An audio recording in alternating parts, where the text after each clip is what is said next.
Algunas superestrellas no solo fueron liberadas, sino borradas de la historia. Partidos enteros eliminados de los archivos, nombres borrados de los comentarios. Ladies and gentlemen, the WWF Women's Champion, Sable. Historias reescritas como si nunca hubieran existido. Pero, ¿por qué la WWE llegaría tan lejos como para fingir que ciertos luchadores nunca pisaron su ring? La respuesta no solo tiene que ver con el mal comportamiento, sino también con la protección del legado, la reescritura de la historia y el control de lo que los aficionados pueden recordar. Empecemos con Chyna. La historia de Chyna podría ser la más complicada y desgarradora de la historia de la WWE. Ella no era solo una mujer luchadora, ella era una fuerza a tener en cuenta. La primera mujer en luchar regularmente contra hombres. La primera en ganar el campeonato intercontinental, la primera en participar en el Royal Rumble, y como miembro fundador de D-Generation X, ayudó a definir una de las facciones y épocas más icónicas de la WWE, pero entre bastidores, todo se desmoronaba. Por aquel entonces, Chyna mantenía una relación en la vida real con su compañero de DX, Triple H. Eso cambió rápidamente cuando The Game empezó a acercarse a Stephanie McMahon, la hija de Vince, durante una historia. Más tarde, Chyna dijo que había encontrado cartas de amor, y de repente todo se vino abajo. Su relación terminó y también lo hizo su lugar en la empresa después de enfrentarse a Stephanie y Vince, que ya sabían lo que estaba pasando. Esto no fue solo una ruptura, era política corporativa al más alto nivel. Triple H estaba en la vía rápida hacia el poder, y The Billion Dollar Princess era literalmente la realeza de la lucha libre. Un antiguo guionista de la WWE contó que fue él quien lanzó accidentalmente la historia que los unió, sin saber que también destruiría la vida personal y la carrera de Chyna. Cuando su contrato llegó a su fin en 2001, las cosas se pusieron feas. Vince McMahon le ofreció $400,000 al año. Chyna pidió $1 millón, la misma cantidad que cobraban las principales estrellas masculinas. Por si sirve de algo, el legendario Jim Ross lo calificó de escandaloso, incluso teniendo en cuenta el poder de Chyna en aquel momento. Pero su hermana reveló más tarde que el acuerdo podría haberle hecho ganar mucho más a través de merchandising y pay-per-views. Chyna se mantuvo firme tras el rechazo de su oferta y se marchó. Pero lo que siguió fue una dolorosa caída pública. Reality TV, adicción, problemas de salud mental y, finalmente, un giro hacia las películas para adultos, incluyendo la infame Backdoor to Chyna. Eso se convirtió en la excusa no oficial de la WWE para ponerla en la lista negra. Triple H incluso dijo que no quería que los niños buscaran su nombre en Google y encontraran contenido inapropiado. Pero aquí es donde la hipocresía pica. Val Venis literalmente interpretó a una estrella porno en WWE TV. X-Pac, el compañero de Triple H en la vida real de The Click, que coprotagonizó el primer vídeo sexual de Chyna, no tuvo consecuencias. Y la WWE incluyó en el Hall of Fame a Mike Tyson, Donald Trump y Snoop Dogg, todos ellos relacionados con contenido para adultos. Pero Chyna, ella se quedó fuera en el frío. Sí, finalmente fue incluida en 2019, pero solo como parte de la Generación X. Para entonces, ya era demasiado tarde. Ella había fallecido 3 años antes y nunca llegó a escuchar los vítores. Nunca recibió el homenaje que se ganó ni sus flores mientras estuvo aquí. Y si su carrera en la pantalla fue controvertida, no fue nada comparado con la reacción entre bastidores. Por ejemplo, Ken Shamrock, la antigua estrella de la WWE y la UFC, dijo una vez que una de las razones por las que se marchó fue porque no quería luchar con Chyna. Dijo que iba en contra de sus valores personales. My own personal thing was I just didn't want to get in a ring with Chyna. Así que, mientras ella rompía barreras, había gente dentro de la WWE que se oponía en silencio. Los fans todavía argumentan que ella merecía una inducción en solitario, y tienen razón. Chyna derribó muros para todas las mujeres en el roster de hoy. Ella redefinió lo que una mujer podía hacer en un ring de lucha libre, y pagó el precio de no encajar en el molde de la WWE en ese momento. Se merecía algo mejor, y en el fondo, WWE lo sabe. Incluso los los de arriba. Ahora hablemos de Sunny. La historia de Sunny no es solo trágica, podría ser la caída en desgracia más desgarradora en la historia de la WWE. En los años 90, ella estaba en todas partes, la primera diva real, la pin-up original de la Attitude Era. En su apogeo, era el icono de Internet. En 1996, fue nombrada la mujer más descargada del mundo por encima de nombres como Pamela Anderson y Jennifer Aniston. Sí, así de grande era Sunny. Y finalmente, en 2011, fue incluida en el Hall of Fame de la WWE, pero después todo se vino abajo. Para entender la espiral, hay que remontarse a 1998. Para entonces, WWE ya se había cansado de su comportamiento. Sunny faltaba a los eventos, llegaba tarde y ponía excusa tras excusa. Los problemas con las sustancias ya formaban parte de la historia. WWE le pidió que fuera a rehabilitación, pero ella se negó. Entonces llegó uno de los momentos más extraños entre bastidores. Al parecer, le dijo a Linda McMahon que había sufrido un aborto espontáneo, pero no pudo aportar ninguna prueba médica. Fue la gota que colmó el vaso. WWE la dejó ir, y las cosas solo empeoraron a partir de ahí. Entre 2012 y 2016, fue arrestada una y otra vez, 5 veces en solo 4 semanas en un momento dado. La mayoría de ellas estaban relacionadas con Dewey. Era un ciclo brutal de adicción, caos y titulares. Y lo peor era que nadie era capaz de detenerla. Pero entonces llegó el capítulo más devastador. En marzo de 2022, Sunny provocó un accidente de coche mortal mientras conducía bajo los efectos del alcohol. Su nivel de alcohol en sangre era 4 veces superior al límite legal. Había una botella de vodka abierta en el coche y cannabis en su organismo. Y un hombre, Julian Lasseter, de 75 años, perdió la vida trágicamente por su comportamiento imprudente. En noviembre de 2023, Sunny fue condenada a 17 años y medio de prisión. De alguna manera pasó de reina de Internet a miembro del Hall of Fame de la WWE a reclusa. Puede que no haya una historia de la WWE más trágica que la de Sunny. Ahora hablemos de The Ultimate Warrior, que comenzó su carrera en la WWE en 1987. Rápidamente se convirtió en una de las mayores estrellas por su gran energía, su colorida pintura facial y su emocionante estilo de lucha. A los fans les encantaba su personalidad fuera de lo común. Uno de sus momentos más famosos fue cuando derrotó a Hulk Hogan en WrestleMania 15 cm 1990 para ganar el campeonato de la WWE. En el punto álgido de su carrera, Warrior ostentó el campeonato intercontinental y el de la WWE al mismo tiempo, lo que era todo un acontecimiento en aquella época. Pero incluso con todo su éxito, había problemas entre bastidores. En 1991, Warrior tuvo su primer gran problema con la WWE. Antes de SummerSlam, exigió un gran aumento de sueldo, $500,000, lo mismo que Hulk Hogan. Incluso amenazó con no presentarse si no le pagaban.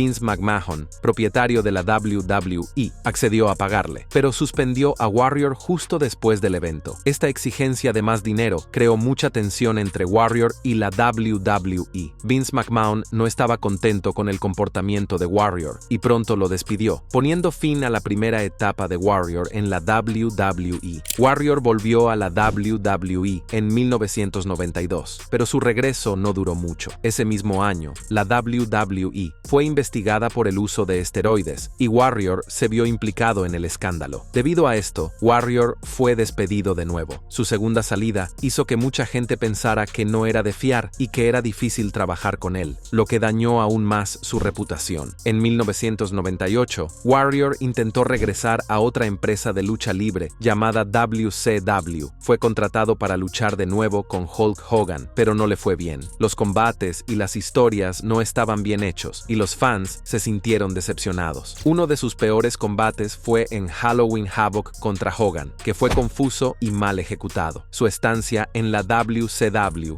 fue corta y en lugar de ayudar a su carrera, empeoró aún más su reputación. Fuera del ring, Warrior era conocido por su comportamiento inusual. Incluso cambió su nombre legal a Warrior para conservar los derechos de su personaje. Tuvo muchas peleas legales con la WWE por el uso del nombre Ultimate Ultimate Warrior. Durante los años 90 y principios de los 2000, se distanció del mundo de la lucha libre y se aisló de sus antiguos colegas. La WWE incluso publicó un documental en 2005 titulado The Self-Destruction of the Ultimate Warrior, que lo mostraba de forma muy negativa y dañaba aún más su imagen. Sorprendentemente, Warrior hizo las paces con la WWE en 2014. Fue incluido en el Hall of Fame de la WWE y apareció en WrestleMania 30. También dio un sentido discurso en Raw pocos días antes de fallecer repentinamente de un ataque al corazón a la edad de 54. Su muerte llevó a mucha gente a reflexionar sobre su carrera, que tuvo muchos altibajos, pero aún así causó un gran impacto en el mundo de la lucha libre. La carrera de The Ultimate Warrior estuvo llena tanto de grandes éxitos como de grandes controversias. Saltó a la fama rápidamente, pero sus malas decisiones, peleas con los directivos y problemas legales truncaron su carrera. A pesar de todos los contratiempos, su personaje sigue siendo uno de los más memorables de la historia de la lucha libre. La siguiente entrada de nuestra lista es una de esas cosas que podrían ser ciertas, pero probablemente no haya forma de saber nunca cuál es la verdad. Randy Savage, Macho Man, es uno de los mejores luchadores de la historia y sigue siendo muy querido por los aficionados. A lo largo de su carrera, hubo mucha mala sangre entre el señor McMahon y Savage por múltiples razones. Hay un rumor que ha estado circulando desde siempre de que cuando Randy Savage dejó la WWE a finales de 1994, fue en parte porque estuvo involucrado con Stephanie McMahon en un momento dado. Stephanie cumplió 18 años en septiembre del 94, por lo que si la aventura ocurrió antes, ella habría sido menor de edad. Lo que lo hizo extraño fue que Savage era 25 años mayor que Stephanie. Savage es uno de los pocos nombres en la historia que dejó la WWE por WCW y nunca fue traído de vuelta a la WWE. Vince McMahon trajo de vuelta a gente como Hulk Hogan, Kevin Nash, Scott Hall e incluso Eric Bischoff, que hizo todo lo posible para matar a la compañía de Vince. Piensa en toda la gente con la que Vince tuvo relaciones horribles, como Bruno Sammartino, Bret Hart, Ultimate Warrior y muchos otros que fueron bienvenidos de nuevo a la familia de la WWE. Si pudo traerlos junto con tantos otros, ¿por qué no a Savage? Tenía que haber algo. Ha habido informes de que Vince nunca quiso hacer negocios con Savage. ¿Está realmente tan enojado porque dejó su compañía o es algo personal? Como se mencionó, Vince trabajó con gente que se había ido antes. Es parte de la lucha libre. Por eso existe la creencia de que había algo más. Como la mayoría de los fans de la WWE saben, Savage es uno de los mejores artistas de la WWE que no está en el Hall of Fame. Podría decirse que es el nombre más grande que no está dentro. Dado que Savage falleció en 2011 y Stephanie nunca dirá nada al respecto, es posible que nunca sepamos la verdad. Si sucedió o no, la WWE solo quiere que este rumor desaparezca. Hace unos años, los fans corearon Randy Savage mientras Stephanie aceptaba su premio Legacy of Excellence. Lo que hace que la situación sea mucho peor es el hecho de que la WWE sigue guardando silencio sobre el asunto, lo que lleva a los fans a creer que, de hecho, es cierto. Esto, mezclado con el hecho de que Macho Man está prácticamente en la lista negra de la WWE, lleva a los fans a cuestionarse seriamente la situación. No estamos seguros de si los rumores desaparecerán algún día. A pesar de que mucha gente entre bastidores jura por su vida que esto sucedió, la WWE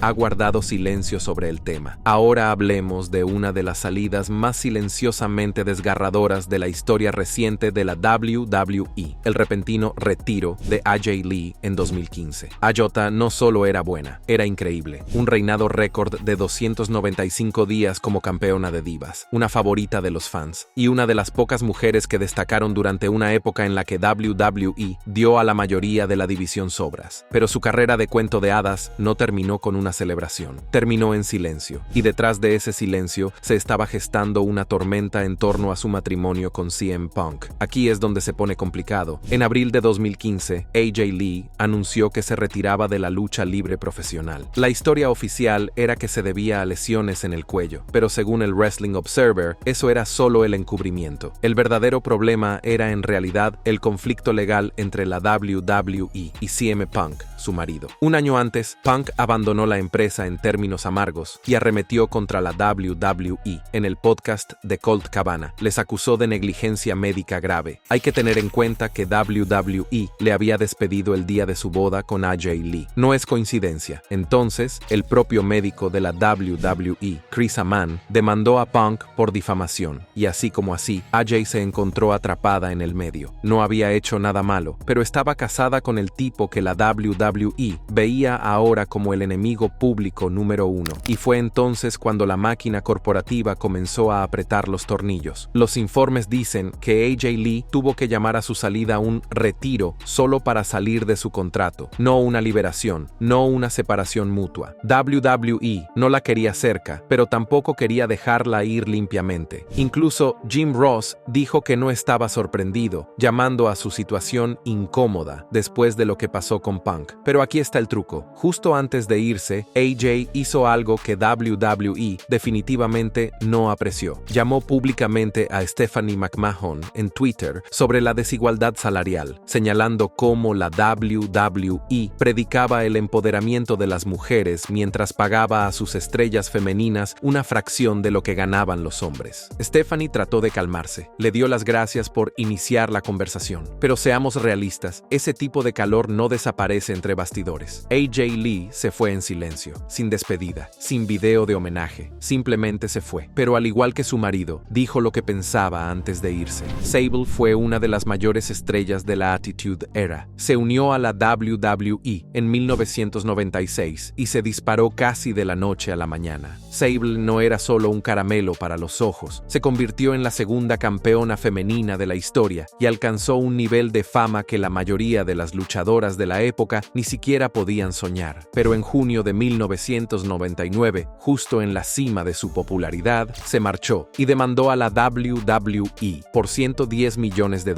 ¿Y qué había en esa demanda? Era salvaje. Sable acusó a la WWE de acoso sexual constante, condiciones de trabajo inseguras y de ser presionada para exponerse en televisión. Pero eso no era todo. También alegó que alguien untó heces en sus pertenencias personales. Sí, heces humanas de verdad. Además, dijo que los luchadores masculinos agujereaban las paredes de los vestuarios femeninos para poder espiarlas mientras se cambiaban. Era explosivo. Luego vino el giro. El bueno de Jim Ross sugirió que la demanda no era realmente por maltrato. Según JR, Sable vio el tipo de dinero que podía hacer fuera del ring. Portadas de Playboy, ofertas de mercancía, programas de entrevistas. De repente, la lucha libre no parecía tan atractiva. Él llamó a todo el asunto una patada en las bolas. Solo 2 meses más tarde, el caso se resolvió en silencio. Como parte del acuerdo, Sable renunció al nombre y se le prohibió luchar durante 3 años. Pero esto es WWE. Ya sabes lo que pasó después. En 2003, volvió. Y no solo volvió, se metió de lleno en el mismo tipo de historias subidas de tono por las que había demandado a la empresa. Entonces, ¿por qué Vince McMahon la traería de vuelta después de todo eso? Algunos fans creen que la respuesta es simple. Si Vince creía que podía hacer dinero, el drama personal no importaba. Una persona lo dijo mejor. Traer a alguien de vuelta después de una caída hizo que Vince sintiera que había ganado. Y, sin embargo, un avance rápido hasta hoy. Y parece que el nombre de Sable está siendo borrado en silencio. Cuando Torrie Wilson fue inducida al Hall of Fame en 2019, según los informes, ni siquiera se le permitió mencionar a Sable durante su discurso. Algunos dicen que es debido al matrimonio de Sable con Brock Lesnar, pero honestamente nadie lo sabe realmente. Y cuando miras cómo WWE trató a las mujeres detrás de escena, comienza a tener sentido. Antiguas escritoras han compartido historias de discriminación de género. Afirmaron que el personal femenino fue tocado de forma inapropiada, ignorado cuando se quejaron a recursos humanos, e incluso se les dijo que no volvieran a sacar el tema. Así que tal vez la demanda de Sable no fue solo un escándalo que saltó a los titulares. Quizá fue la primera vez que se levantó el telón.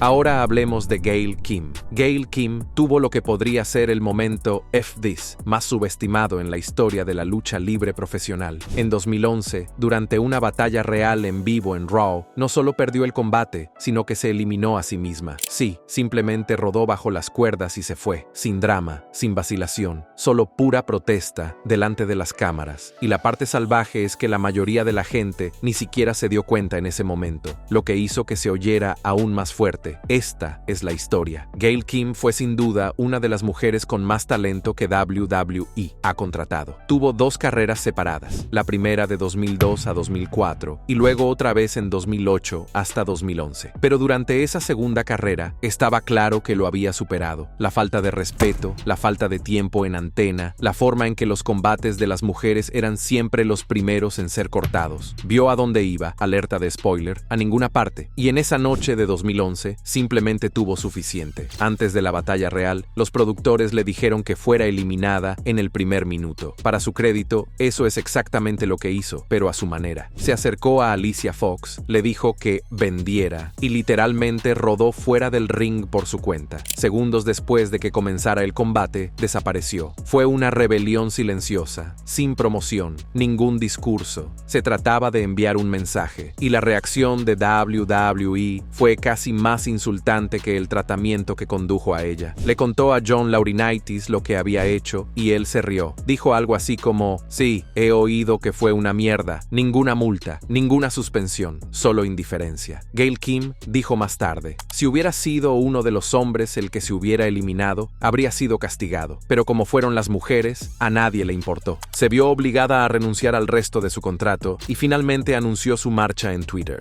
Mirando hacia atrás, dijo que creía que a Vince McMahon simplemente no le gustaba. Y cuando te das cuenta de lo infrautilizada que estaba, es difícil discutir. Pero Gail Kim no había terminado. Volvió a TNA y construyó una de las carreras más respetadas en la división Knockouts. Una verdadera leyenda, pero lo hizo en sus propios términos. Por último, tomemos un momento para hablar de uno de los fines de semana más impactantes en la historia de la lucha libre, del 22 al 24 de junio de 2007. Durante ese tiempo, Chris Benoit, un respetado luchador, acabó trágicamente con la vida de su esposa, Nancy, y de su hijo de 7 años, Daniel, antes de quitarse la vida en su casa de Fayetteville, Georgia. Todo empezó con unos crípticos mensajes de texto que Benoit envió a sus amigos, entre ellos el también luchador Chavo Guerrero. Estos mensajes eran lo suficientemente extraños como para que la policía realizara una comprobación de bienestar. Fue entonces cuando encontraron los cadáveres. Lo que descubrieron fue desgarrador. Nancy y Daniel fueron encontrados con Biblias colocadas junto a ellos. Al día siguiente, Benoit dio a su hijo Daniel un poco de Xanax para sedarlo antes de asfixiarlo. Al igual que con Nancy, el cuerpo de Daniel también fue encontrado con una Biblia a su lado. Después, el 24 de junio, Benoit se quitó la vida ahorcándose con una máquina de pesas en el gimnasio de su casa. Este suceso impactó profundamente a la comunidad de la lucha libre y a los aficionados de todo el mundo. Después de esta tragedia, la WWE se vio sometida a un gran escrutinio, sobre todo en lo que se refiere a la forma en que gestionaba asuntos como las conmociones cerebrales, el consumo de drogas y la salud mental. No pasó mucho tiempo antes de que los expertos empezaran a profundizar en lo que podría haber llevado a Benoit a hacer esto. Uno de los principales hallazgos fue que el cerebro de Benoit estaba en muy mal estado. Tras su muerte, los médicos descubrieron importantes daños cerebrales, conocidos como ETC, una afección relacionada con graves cambios de comportamiento que se observan a menudo en atletas con repetidos traumatismos cráneoencefálicos. Muchos creen que este daño cerebral contribuyó significativamente a sus acciones. Los elevados niveles de testosterona sugirieron el abuso de esteroides, pero los expertos dudaron de la teoría de la furia de los esteroides, apuntando en su lugar a la naturaleza deliberada de sus acciones. Además, Benoit se había visto profundamente afectado por la muerte de su amigo Eddie Guerrero en 2005. La pérdida de Eddie afectó mucho a Benoit y sus allegados se dieron cuenta de que su salud mental empezó a deteriorarse aún más. Cuando se conoció la noticia, la WWE aún no conocía todos los detalles, por lo que emitió un programa de homenaje a Benoit. Pero una vez que la historia completa salió a la luz, la reacción fue intensa. La WWE se distanció rápidamente de Benoit, borrando sus combates y cualquier mención suya de su programación y su sitio web. Fue un movimiento rápido y decisivo. Esta tragedia cambió la lucha libre para siempre. Forzó un debate real sobre la seguridad y el bienestar de los artistas, especialmente en lo que respecta a las lesiones en la cabeza y el consumo de drogas. La WWE endureció su política de bienestar para mejorar los controles antidopaje y vigilar la salud de los luchadores con mayor eficacia. La historia de Chris Benoit es un capítulo oscuro y difícil de la historia de la WWE. Es un escalofriante recordatorio de cómo las lesiones cerebrales no tratadas, la implacable presión del mundo de la lucha libre y el dolor personal pueden conducir a resultados inimaginables. luchadores. Incluso hoy en día, influye en la forma en que pensamos sobre la salud de los atletas y las responsabilidades de las organizaciones deportivas para proteger a sus estrellas. La combinación de los elevados niveles de testosterona y las graves lesiones cerebrales de Benoit provocaron cambios significativos en la política de bienestar de la WWE y en su enfoque de la salud y la seguridad de los luchadores. Es una tragedia que aún resuena en la comunidad de la lucha libre.